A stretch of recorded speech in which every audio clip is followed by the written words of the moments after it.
Uma menina da rua ajuda um milionário a consertar seu carro, mas o que ele não sabia era que essa menina guardava um segredo que mudaria sua vida para sempre. Imagine por um momento que o destino tivesse a crueldade de arrancar de você o amor da sua vida sem explicações, deixando você com perguntas que jamais encontraram resposta. Agora, imagine que anos depois, no momento mais inesperado, uma menina desconhecida aparece na sua frente, usando no dedo o anel que você mesmo desenhou para aquela mulher que desapareceu da sua vida. Esta é a história do Carlos, um empresário bem-sucedido, que acreditava ter enterrado seu passado, até que um encontro casual nas ruas de São Paulo o confrontou com uma verdade tão dolorosa quanto reveladora. Uma verdade que envolve conspirações, traições e uma rede de mentiras que manteve separado um pai de sua filha durante 11 longos anos. Mas cuidado, porque nada nesta história é o que parece. Cada resposta que encontrarmos abrirá 10 perguntas a mais. Cada pessoa em quem confiarmos poderia ser nosso pior inimigo. E cada momento de esperança estará acompanhado de uma revelação que nos partirá o coração. Preparem suas emoções, porque o que estão prestes a descobrir os levará desde a mais profunda indignação até as lágrimas da vitória mais doce.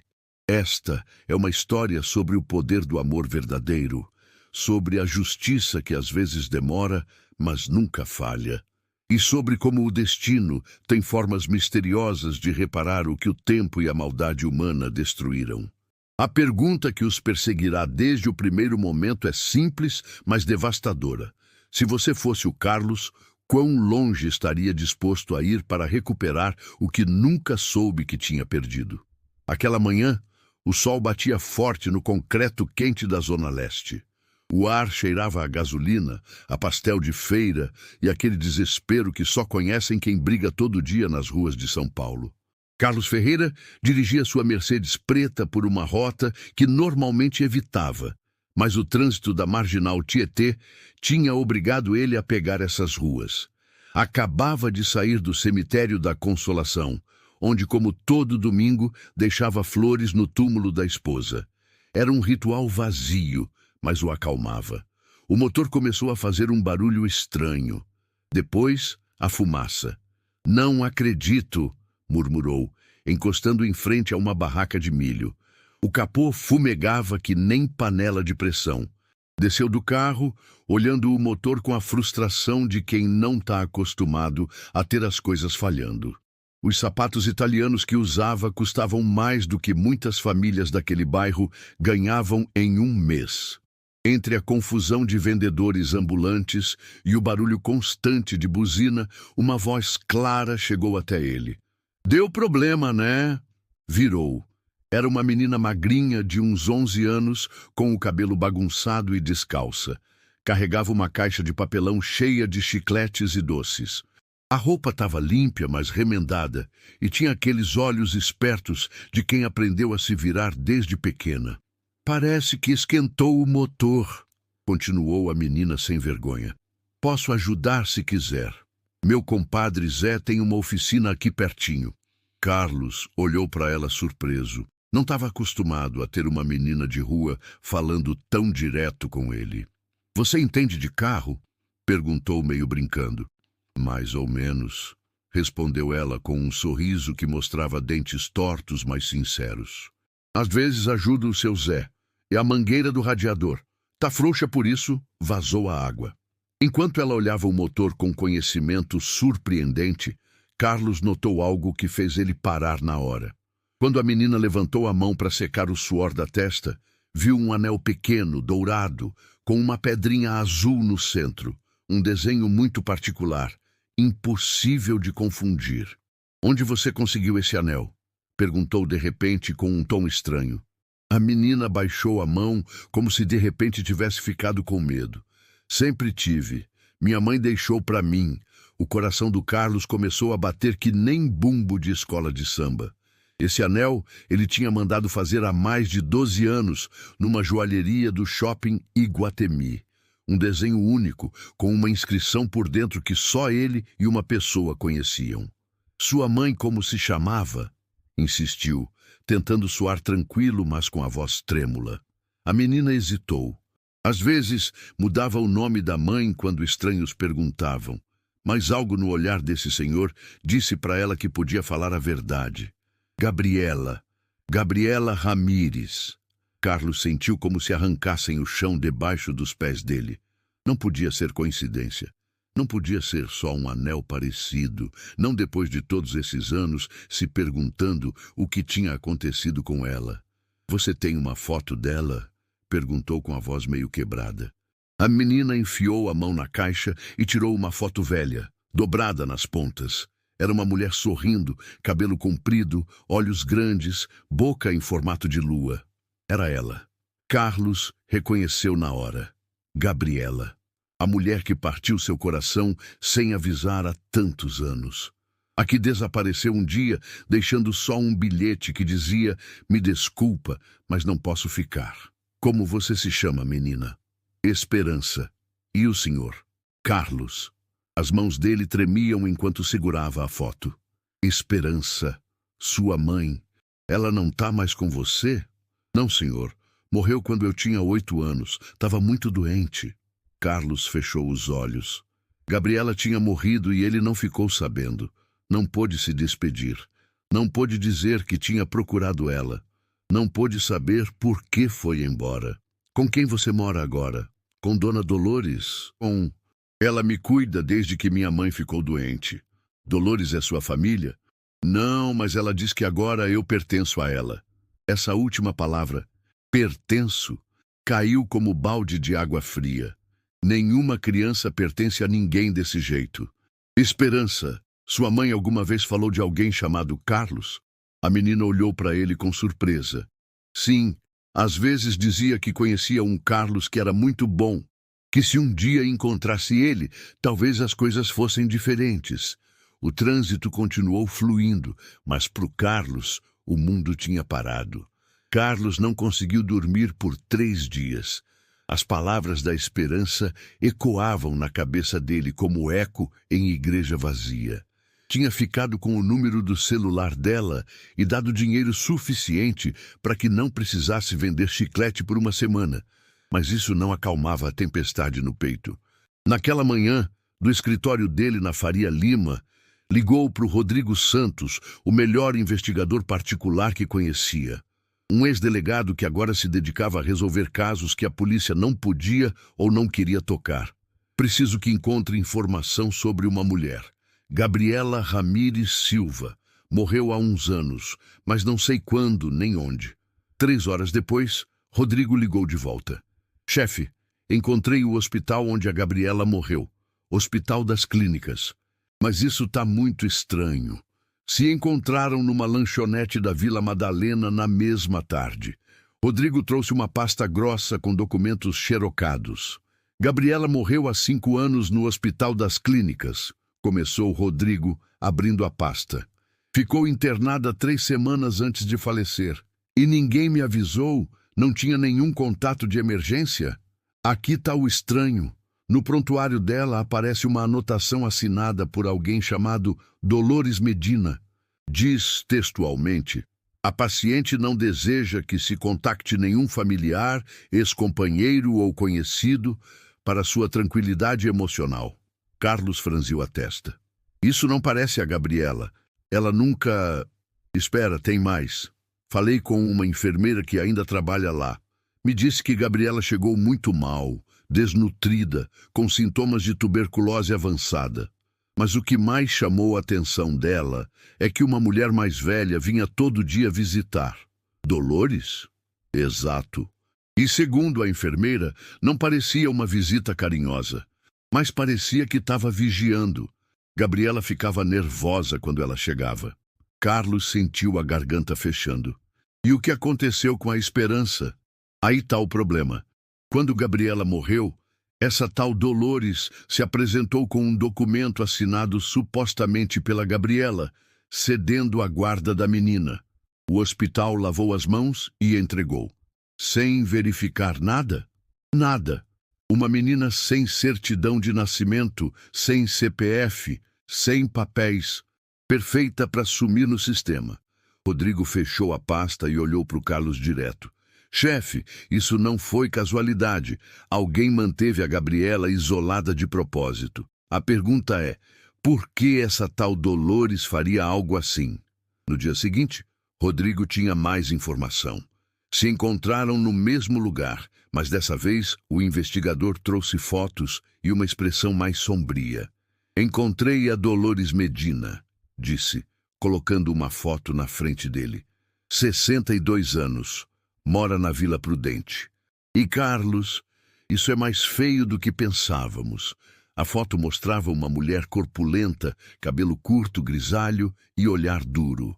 Carlos a reconheceu vagamente do bairro onde tinha encontrado Esperança.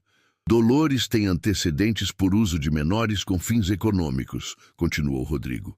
Em outras palavras, bota criança para trabalhar na rua, flanelinha, vendedor, pedir dinheiro. Nunca conseguiram pegar ela em algo grande porque sabe se virar com as autoridades. E a Gabriela, como acabou com ela? Aí tá a parte que vai doer. Gabriela perdeu o emprego numa loja de música na Vila Madalena. Acabou morando num albergue irregular onde Dolores recrutava gente vulnerável, principalmente mulheres sozinhas com filhos. Carlos apertou os punhos. Gabriela, a mulher que tinha amado com todo o coração, tinha acabado na pobreza extrema enquanto ele jantava em restaurantes de luxo. Segundo os depoimentos que consegui, Gabriela tentou várias vezes sair de lá. Queria procurar emprego, queria contactar alguém do passado, mas Dolores controlava ela. Como? Tirou o celular dela, dizia que não tinha futuro, que ninguém ia ajudar. E quando Gabriela mencionava seu nome, Dolores dizia que você já estava casado, que tinha outra vida. A ironia era cruel. Carlos tinha se casado, sim, mas foi um casamento sem amor, por conveniência social. A esposa tinha morrido no ano anterior, sem que ele sentisse a dor que agora o dilacerava pela Gabriela. Tem testemunhas que juram que Dolores vigiava ela constantemente. E quando Gabriela adoeceu, em vez de levar no médico, manteve ela trancada até não conseguir mais respirar. Por que faria isso? Rodrigo olhou sério. Porque queria ficar com a Esperança. Uma menina sem papéis é perfeita para esse tipo de exploração. Ninguém pergunta, ninguém procura. Mas tem algo mais, Carlos. Encontrei uma mulher que morava no mesmo albergue. Me disse que Gabriela, antes de morrer, confessou algo sobre a Esperança. O quê? Que essa menina era tudo que sobrou da única pessoa que tinha amado de verdade. Carlos não quis esperar mais. Com toda a informação que Rodrigo tinha conseguido, foi direto para a favela onde Dolores morava. Era meio da tarde, quando estacionou a Mercedes em frente ao portão enferrujado da Vila Prudente. Bateu na porta com firmeza. Do outro lado, saiu uma voz rouca que já conhecia. Quem é que tá batendo assim? Dolores se assomou entre as grades com um cigarro pendurado nos lábios. Quando viu ele, a expressão mudou. Reconheceu na hora. Ah, o ricaço de novo. O que faz por aqui? Já esqueceu onde mora? Vim buscar a menina, disse Carlos sem rodeios. Dolores soltou uma risada seca, desagradável. Que menina? Aqui não tem nenhuma menina sua. Esperança. Ah, Esperança, disse com deboche fingido. E desde quando ela é sua? Desde que a Gabriela deixou ela para mim, desde que soube de tudo que você fez com ela. Dolores jogou o cigarro no chão e pisou com calma. Olha, seu metido, não sei que papo furado te contaram, mas essa pirralha não tem nem pai nem mãe. Gabriela largou ela, como todo mundo nesse lugar. Eu fui a única que catei. Você usou ela para trabalhar na rua? E você sabe o que é passar necessidade? Cuidar de criança com fome? Você só vem porque bateu a culpa, né? Já tá velho, se aborrece na sua casa grande e acha que com uma menina pode arrumar sua consciência. Nesse momento, Esperança apareceu do fundo do quintal. Carregava a mesma caixa de doces nas mãos e uma expressão de surpresa ao ver Carlos. Seu Carlos! Gritou, mas a voz soava mais assustada que feliz. Não sai daí, ordenou Dolores sem virar para ver ela. Esperança, disse Carlos, levantando a voz. Você decide. Ninguém vai te obrigar. Mas se ficar, vai continuar vivendo com medo. E se vier comigo, vamos brigar por você, pelos seus papéis, pela sua vida. Eu prometo. Dolores se virou furiosa. Não enche a cabeça dela de sonhos. Você não faz ideia de quem você é. Essa menina nem é sua. Esperança olhou para Dolores, depois para o Carlos. Devagar começou a andar em direção ao portão. Eu disse para não se mexer, gritou Dolores. Mas Esperança não parou. Abriu o portão e saiu, ficando do lado do Carlos. O senhor vai me ajudar mesmo? Perguntou baixinho. Carlos se abaixou e pôs a mão no ombro dela. Vou mesmo. 3 dias tinham passado desde que Esperança chegou na casa do Carlos, no Morumbi. A menina se adaptava devagar, embora ainda dormisse com a luz acesa e perguntasse toda manhã se tinha que ir embora. Carlos fazia tudo o que podia para ela se sentir segura, mas sabia que a batalha legal mal tinha começado. Naquela manhã, Rodrigo ligou com urgência. Chefe, encontrei algo que muda tudo. Precisa vir ver agora mesmo. 1 hora depois, estavam no escritório do investigador. Rodrigo tinha na mesa uma carta amassada, guardada num envelope amarelado. Lembra da enfermeira do Hospital das Clínicas? Me ligou ontem à noite. Disse que estava guardando isso desde que a Gabriela morreu, mas que dava medo entregar, até que viu no jornal o que aconteceu com a Dolores. Carlos pegou a carta com mãos trêmulas. No envelope, com a letra inconfundível da Gabriela, estava escrito: para Carlos, se um dia isso chegar nas suas mãos. Abriu com cuidado e começou a ler. Carlos, não sei se esta carta vai chegar em você um dia. Talvez queimem, talvez joguem fora. Mas preciso escrever, nem que seja para sentir que você está me ouvindo. Sei que fui embora sem te falar nada. Sei que sumi. Não porque não te amava, mas porque tinha medo de atrapalhar sua vida. Você já estava casado quando soube que estava grávida. Esperança é sua filha sim, Carlos. Soube desde o momento que nasceu. Tem seus olhos, seu jeito de sorrir quando está concentrada. Tentei te procurar tantas vezes, mas Dolores me controlava. Tirou meu celular. Dizia que você já tinha outra família, que não íamos importar para você. Tô morrendo, Carlos, e não por causa da doença, mas por saber que nossa filha vai ficar com essa mulher que só vê ela como jeito de ganhar dinheiro. Te deixo essa carta na esperança de que um dia, de algum jeito, chegue em você. Se tá lendo isso, significa que já morri. Por favor, procura ela. Protege ela. Ela merece uma vida melhor do que eu consegui dar. E você? Você sempre foi melhor do que eu soube cuidar. Com amor eterno, Gabriela. PS. O anel que dei para ela é o mesmo que você me deu. Era a única coisa que sobrou de nós dois. Carlos não conseguiu terminar de ler. As lágrimas embaçaram a vista e o papel tremia nas mãos. Rodrigo, disse com a voz quebrada, Esperança é minha filha mesmo. Eu sabia. Ninguém luta assim por um estranho. Mas então, por que Dolores está tão segura de que pode me ganhar? O que mais está escondendo? Carlos tinha decidido que precisava de ajuda legal para formalizar a guarda da Esperança. Através de um conhecido do Clube de Golfe de São Paulo, entrou em contato com Eduardo Vasconcelos, um advogado especialista em direito de família, com escritório nos Jardins. Eduardo era um homem elegante de uns 45 anos, sempre impecavelmente vestido. O escritório dele estava cheio de diplomas e reconhecimentos. Quando Carlos explicou a situação, Eduardo mostrou muito interesse e confiança. Seu Carlos, isso é mais simples do que parece. Com a carta da Gabriela e os depoimentos que tem, podemos garantir a guarda em poucas semanas. Durante 5 dias, Eduardo trabalhou nos documentos. Pediu um exame de DNA para fortalecer o caso, o que pareceu lógico para o Carlos. Tudo parecia ir no rumo certo, até chegar à intimação. Carlos estava no escritório quando recebeu o envelope do fórum. Abriu esperando uma data para a audiência de guarda.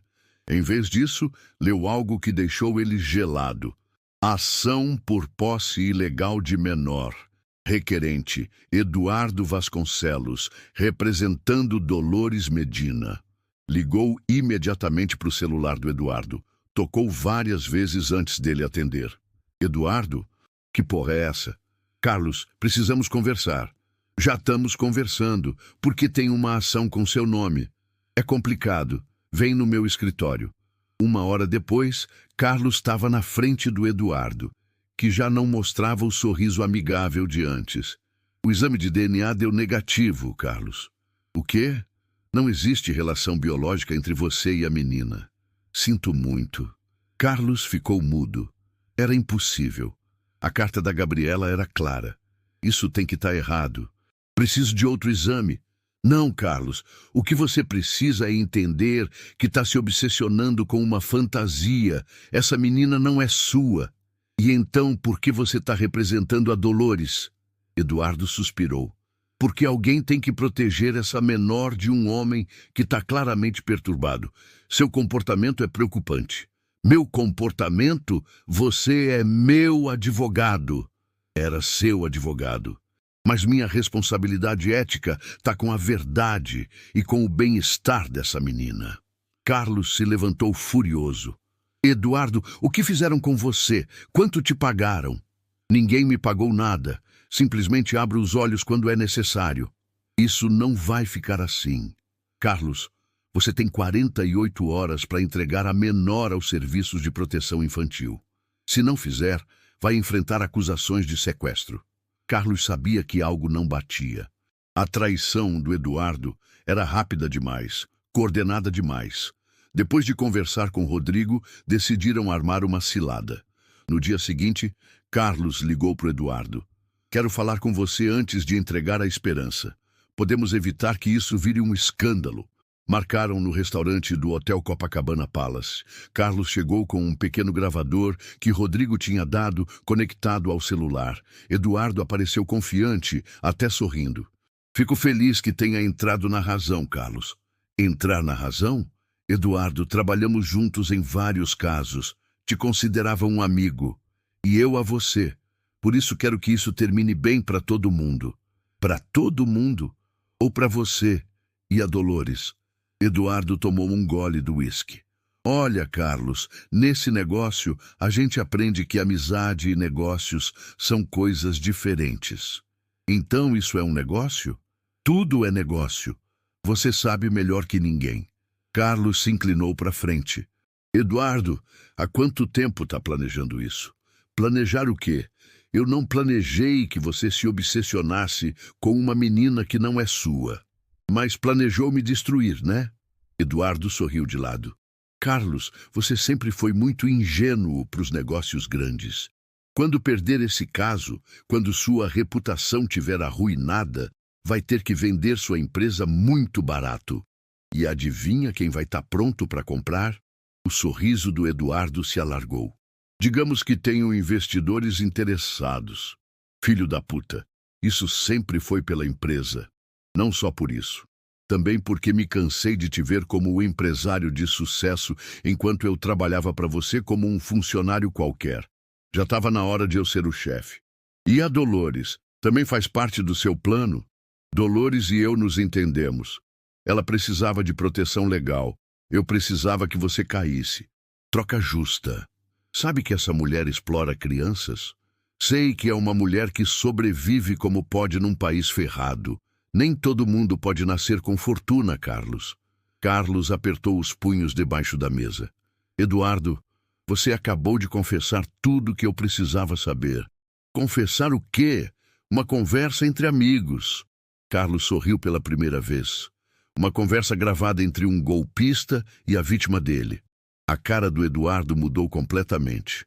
O Fórum de Justiça da Família no centro de São Paulo estava lotado naquela manhã. Carlos chegou com esperança de mãos dadas e seu novo advogado, Raul Mendonça, um litigante honesto recomendado pelo Rodrigo. Do outro lado estavam Eduardo e Dolores. Eduardo mantinha a pose profissional, mas Dolores estava nervosa, suando apesar do ar-condicionado. O juiz Martins, um homem sério de uns 60 anos, entrou e todos se levantaram. Senhores, esse caso envolve o bem-estar de uma menor, então quero fatos, não teatro. Eduardo foi o primeiro a falar. Excelência, o senhor Carlos Ferreira não tem nenhum vínculo legal com a menor. O exame de DNA é negativo e agora sabemos que está obcecado com uma fantasia. Tem esse exame? Perguntou o juiz. Sim, excelência. Eduardo entregou o documento. Raul se levantou. Excelência, temos evidência de que esse exame foi manipulado. Aqui está uma gravação onde o doutor Eduardo Vasconcelos admite ter conspirado contra meu cliente. Uma gravação? Sim, senhor juiz. A voz do Eduardo encheu a sala. Quando perder esse caso, vai ter que vender sua empresa muito barato. Já estava na hora de eu ser o chefe. Dolores e eu nos entendemos. O silêncio foi total. Eduardo estava pálido. Algo a declarar, doutor Vasconcelos? Perguntou o juiz com dureza. Essa gravação é ilegal, excelência. Mas não é falsa. Confirmou ter conspirado contra seu próprio cliente? Eduardo não respondeu. Raul continuou. Além disso, temos a carta original da Gabriela Ramírez, mãe da menor, confirmando a paternidade do Sr. Carlos. Também temos o depoimento da enfermeira, que atendeu a senhora Ramírez antes de morrer. Onde está essa enfermeira? Aqui, excelência. Uma mulher de uns 50 anos se levantou do público. Gabriela Ramírez me entregou essa carta antes de morrer. Pediu que, se algo acontecesse, fizesse chegar no Carlos Ferreira. Dolores Medina mantinha ela isolada, não deixava falar com ninguém. Dolores explodiu. Isso é mentira! Eu cuidei dela quando mais ninguém quis. Cuidou ou controlou? Perguntou o juiz. Cuidei! E dessa pirralha também. Senhora Medina, tenho aqui um prontuário com seus antecedentes por exploração de menores. Esperança trabalhava para a senhora? Dolores ficou calada. O juiz fechou a pasta. Ouviu o suficiente. Eduardo Vasconcelos fica preso por obstrução da justiça. Dolores Medina por exploração de menores. A guarda da Esperança fica com Carlos Ferreira. Carlos abraçou Esperança, que chorava de alívio. 2 semanas depois, a casa do Carlos no Morumbi tinha mudado completamente. Os corredores agora ecoavam com risadas e passos ligeiros. Esperança tinha começado na escola e toda tarde chegava contando histórias das amigas novas. Naquela noite, enquanto jantavam coxinhas que Carlos tinha aprendido a fazer, embora ficassem meio queimadas, Esperança olhou para ele com aqueles olhos que já não mostravam medo. Pai Carlos, posso te perguntar uma coisa? Claro, meu amor. Posso te chamar só de pai? Carlos sentiu o coração amolecer. Claro que pode, filha. E de verdade não podem mais me tirar? De verdade, nunca mais. Esperança sorriu e continuou comendo. Na mesa tinha desenhos que ela fez na escola. Uma casa com 2 pessoas de mãos dadas embaixo de um sol amarelo. Naquela mesma noite, quando Esperança já dormia, chegou o carteiro com um envelope sem remetente. Carlos abriu curioso. Senhor Ferreira, não sei se devia escrever isso, mas não aguento mais o peso. Trabalho no laboratório onde foi feito o primeiro exame de DNA. Um homem me pagou para trocar os resultados e fazer dar negativo. Me ameaçou se não fizesse.